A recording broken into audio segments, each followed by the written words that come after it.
India যেটা করেছে, আমরা যাতে না খেলতে পারি, আমরা যাতে খেলায় অংশগ্রহণ না করতে পারি, সেরকম একটা সিস্টেম ক্রিয়েট করে আমাদের এই আনন্দ থেকে আমাদের যেমন বঞ্চিত করেছে, আমাদের খেলোয়াড়দেরও সেভাবে বঞ্চিত করেছে।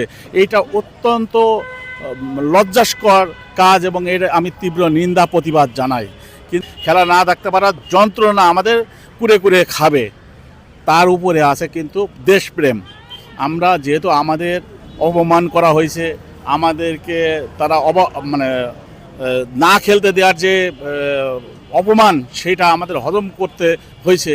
তা সেই পরিপ্রেক্ষিতে আমি বলবো যে এই খেলা দেখাটা আমাদের জন্য অবমাননা করা হবে এবং খুব কষ্টের হবে। না দেখাটা একটা কষ্ট তো পাবোই, যন্ত্রণা পাবো, কিন্তু তার চেয়ে দেখতে গেলে দেখা যাবে যে আমার যে দেশপ্রেম, সেই দেশপ্রেমটা আমাকে প্রতিনিয়ত যন্ত্রণা দেবে।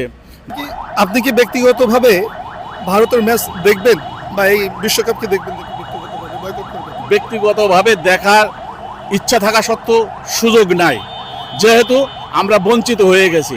অতএব আমি যত কষ্ট হোক নিজেকে বঞ্চিত রাখতেই হবে, আমার দেশের প্রশ্নে, আমার দেশের খেলোয়াড়দের প্রশ্নে, আমার দেশপ্রেমের প্রশ্নে। এর বদলা নেব, তাদের এই বদলা নেব তাদের। বাংলাদেশ জিন্দাবাদ।